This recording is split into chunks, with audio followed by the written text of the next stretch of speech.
Goblin launch detected.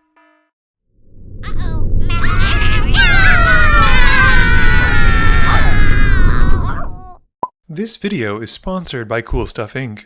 If you're looking for cards in the US, look no further as you can use the promo code MTGMUDSTA to get you 5% off anything on the site. Or if you're in Canada like me, you can use the same promo code at Multizone to get 10% off your orders of singles. If cards aren't what you're looking for, Original Magic Art has playmats, tokens, and sweet art that you can use that same promo code to help you get 5% off your order there. And if you just want to help out the channel, you can always consider becoming a patron for as little as $1 a month and join the generic Goblin Gang. Hey gang, I just wanted to let you know about an upcoming Kickstarter campaign featuring the wonderful art of Alexis Bricot. Alexi was responsible for creating the art of Chandra, Liliana, Jace, Ajani, and Garruk back in 2007 in the new Lorwyn setting as a first wave of Planeswalkers. Since then, Planeswalkers have become an enormous part of the game and a staple in each new set. By backing this Kickstarter, you get access to premium black stitched edging playmats that are exclusive to this offer only, and it features extended artwork of those Planeswalkers you love. So if you're interested, please be sure to use my affiliate link down below. Hey gang, and welcome back. Today's game finds us back at Kessel Run Games, and I'm playing Tymna and Vial Smasher, keeping a Reliquary Tower, Misfill Plains, Reconstruct History, Caves of Koilos, Dragonskull Summit, Kaya's Guile, and Smothering Tithe. Shane is brought back as Koma deck, keeping Rampant Growth, Temple of the False God, Preordain, Regrowth, Rejuvenating Springs, Temple of Mystery, and a Collector Oof. Ben is brought back his Xira deck, keeping a Bloodstained Mire, World Shaper, Swamp, Reclamation Sage, Kolgan's Command, Skyshroud Claim, and a Codex Shredder. OJ is playing Niv-Mizzet Parun, keeping an island, 2 mountains, steam vents, the Mirari Conjecture, a Sphinx Bone Wand, and 1,000 Year Storm. I win the die roll and start us off. I draw and play a tapped Dragonskull Summit. Shane plays a Temple of Mystery, which comes in tapped, and scries 1, keeping it on top. Ben draws, plays a Bloodstained Mire, and cracks it, losing 1 to find a Taiga. He then casts a Codex Shredder and passes to OJ. OJ draws, plays a tap Steam Vents, and passes. My turn is quite quick as I drop a Misfill Plains and pass. Shane plays a Rejuvenating Springs and taps 2 mana for Rampant Growth, going to find an island. At Shane's end step, Ben activates his Codex Shredder to mill himself for 1.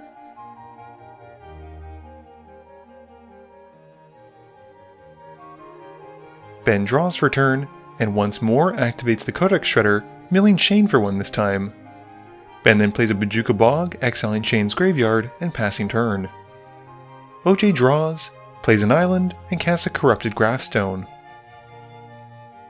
My turn has me playing a Temple of Silence, which comes in tapped, scrying 1, keeping it on top, and passing. Shane plays a Waterlogged Grove and casts Farseek, going to find a tropical island. He follows up with a Preordain, scrying 2, and drawing, and then passing turn. Ben draws, plays a Swamp, and pays 3 for Kadama's Reach. He finds a basic for the field, and 1 for his hand. OJ just draws and plays a mountain. My turn has a Reliquary Tower coming into play, and I then cast Smothering Tithe and passing. Shane draws and pays the 2 for the Tithe trigger.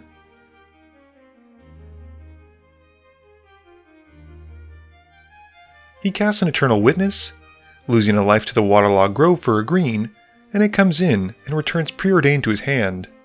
He then recasts it and passes to Ben.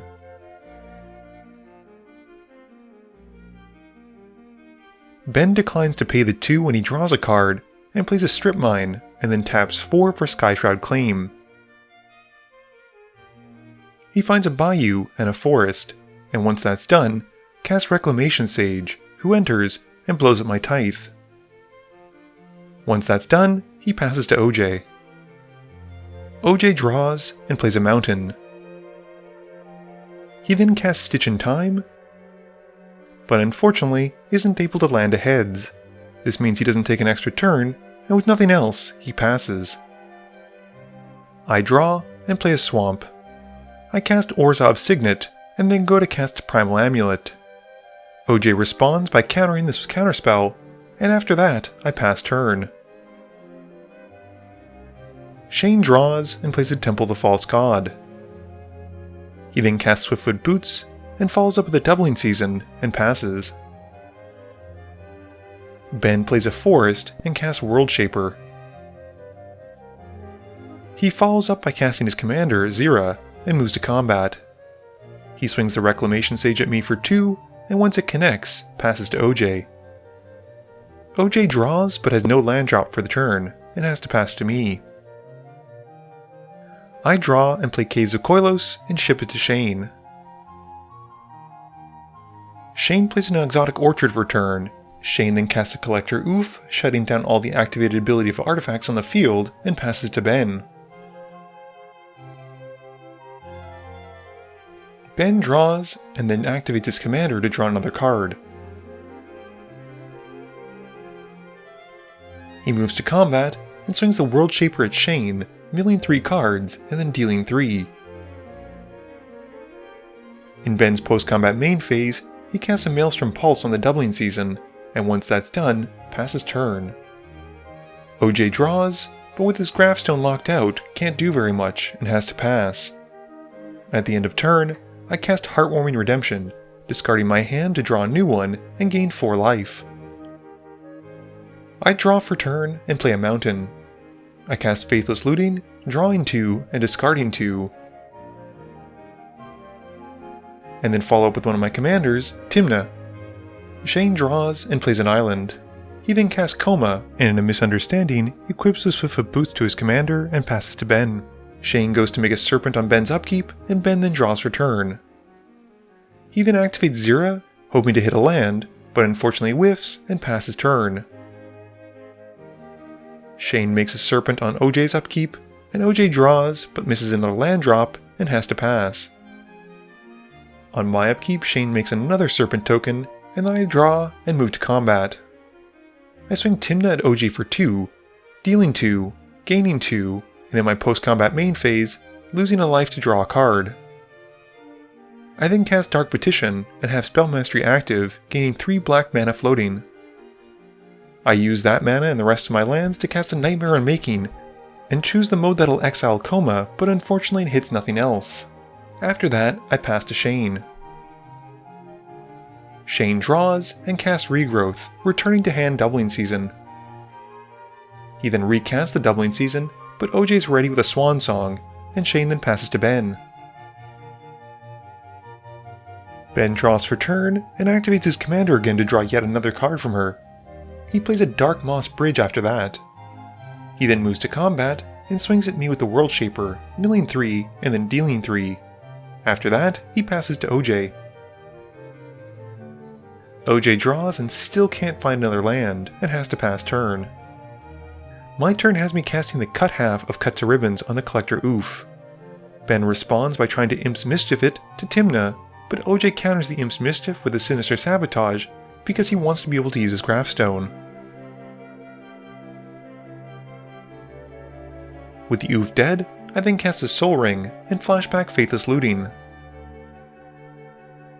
I follow up with a Painful Truths, putting 1 of each color mana I can make into it, and lose 3 life and draw 3 cards. I then swing Tymna at OJ again, dealing 2, gaining 2, and in my post-combat main phase, paying 1 life to draw a card. I then pass to Shane. Shane draws and recasts Koma. He doesn't have the mana to equip the boots though, and has to pass. On his end step, Ben activates the Codex Shredder to mill OJ for 1, because when OJ had surveilled with Sinister Sabotage, he left the card on top, and as we see, OJ is forced to mill a crucial land. Ben draws and cycles a Baron more to draw again. He then has an Overgrown Tomb come into play tapped, and moves to combat, swinging the World Shaper at OJ for 3. Ben mills 3 cards, and OJ doesn't block, taking 3. In Ben's post-combat main phase, he casts a Rift Sweeper, shuffling the Rampant Growth from Shane's exile pile into Shane's deck, and after that he passes. OJ draws and finally gets an island, which he plays. He then taps enough to cast Niv-Mizzet Parun and passes to me. I draw and played Arid Mesa, cracking it and losing 1 to find Smoldering Marsh. I then cast a Demonic Tutor, and OJ draws a card and pings the Eternal Witness thanks to his Niv-Mizzet trigger. I then cast a Mana Geyser, and OJ draws again and pings the Reclamation Sage this time. The Geyser resolves, and I make 18 red mana, and I then cast from hand Yawgmoth's Will, with OJ drawing another card and pinging me for 1. I recast Mana Geyser from my graveyard again, making 18 more red mana, and OJ pings me again this time with Niv and draws a card. I then flashback Demonic Tutor, and OJ pings me again and draws a card. I then cast a bonus round, getting blasted yet again. I flashback Talisman of Indulgence from my graveyard, and then tap it for a black, losing 1, to help cast Ribbons from my graveyard, and put 28 mana into the X, and also get a copy of the spell from bonus round. With no counterspells from Shane or OJ, this is more than enough to kill the table, and I win the game. Game review time. So Tymna and Vial Smasher, if you haven't seen them by now, is primarily a combo deck. So seeing my opponents with a lot of tap mana, not to mention the blue players seemingly tapped out, was a great indication for me to go off. I could have been stopped by any of the free spells like Force of Negation or Force of Will, but you kinda have to go for it sometimes. I think the only reason we weren't overrun by Shane's Koma deck was the fact that we kept him in check over and over again. Ben's Xira deck is actually more of a Staxy deck than it is any kind of other deck, and unfortunately for him it seemed like he milled a lot of his critical pieces with that World Shaper. Speaking of milling cards, it was brutal when Ben activated the Codex Shredder to mill OJ's land off the top after he left it there with the Sabotage. I felt really bad for him, but he managed to get back into the game at least. And as I was comboing off, I was actually kind of afraid of that Niv-Mizzet trigger pinging me down over and over again. This video wouldn't be possible without the help from my sponsors, Cool Stuff Inc., Multizone, Original Magic Art, and Alter Sleeves. But it definitely wouldn't be possible without the help from you, the viewers, and my patrons. So I just want to say thank you for watching, and to remember, friends are just opponents you haven't eliminated yet.